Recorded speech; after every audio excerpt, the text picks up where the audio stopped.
When an elite athlete lands from a maximum vertical jump, the patellar tendon absorbs forces up to 8 times their body weight.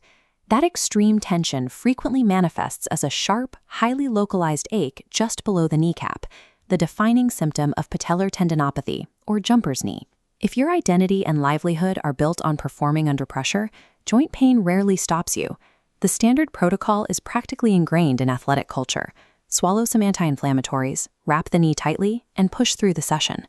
But this specific pain is not delayed onset muscle soreness, and it is not a temporary bout of joint inflammation.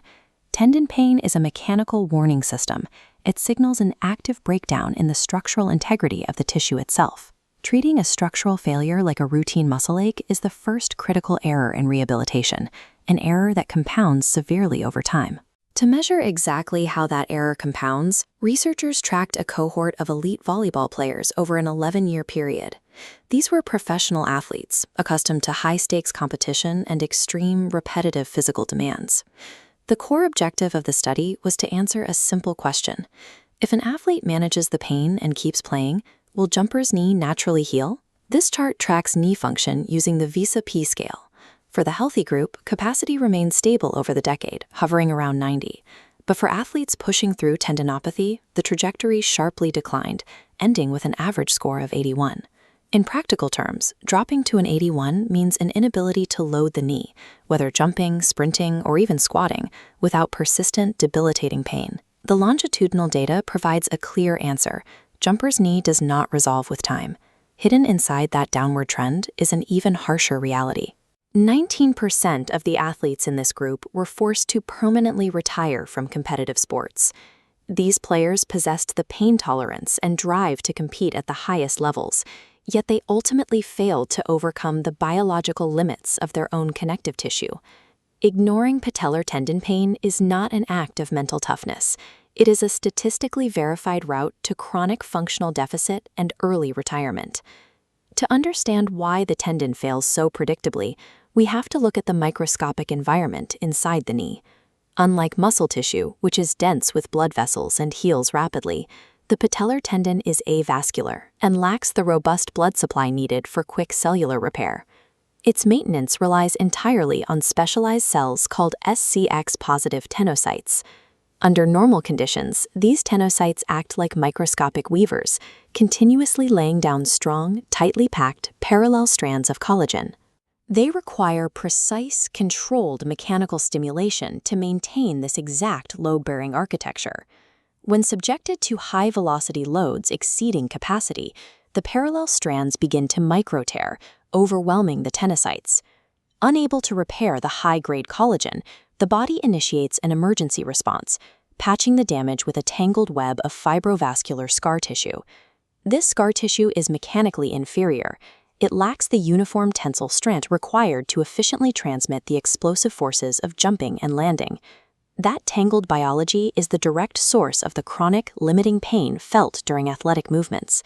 By forcing an irritated tendon past its threshold, athletes actively drive a process that replaces their native high-performance tissue with a weak, permanent scar. Faced with chronic pain, the instinct is to seek a medical scan, waiting for an MRI to give the green light for a return. But the 11-year longitudinal study revealed a massive discrepancy between how a tendon looks on a scan and how it actually performs. This visual compares structural scans against clinical function. A decade later, because imaging cannot quantify load-bearing capacity, the only reliable metric for healing is mechanical signaling, specifically the functional pain felt during movement. Understanding this cellular damage dictates exactly how rehabilitation must be approached. Complete bed rest and total immobilization are counterproductive. Removing all mechanical stress causes the tendon to rapidly atrophy, further compromising its structural integrity and leaving it even more vulnerable to tearing. The requirement for true healing is strategic load modulation. You must navigate a narrow window between the red danger of overload and gray deterioration of atrophy. This process yields to the tendon by completely eliminating high-velocity, elastic loads. No jumping, sprinting, or sudden changes of direction. Instead, those explosive movements are replaced with heavy, slow, sub-threshold loads, like sustained isometric leg extensions. These heavy isometrics provide the precise mechanical tension required to signal the tenocytes to lay down proper, parallel collagen, bypassing the scarring cascade entirely.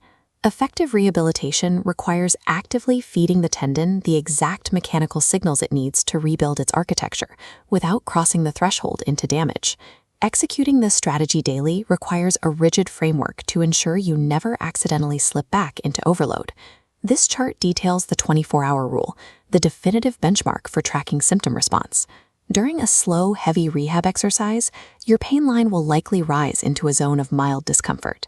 Experiencing a low level of pain during these specific movements is permissible. It is a biologically normal response to loading injured tissue. However, there is a mandatory condition. That pain must return completely to its original baseline level within 24 hours of the session. If the tendon is still irritated the next day, the mechanical load was too high, tissue capacity was exceeded, and the scar formation cascade was triggered. This makes masking pain with anti-inflammatories before training exceptionally dangerous. It silences the exact mechanical feedback loop you need to measure your limits. Furthermore, experiencing sharp drops in strength, mechanical catching inside the joint, or resting pain that disrupts sleep are red flags requiring immediate medical intervention. Respecting your pain limits and strictly modulating loads today is the scientifically validated path to preserving tendon architecture and securing a long, elite career.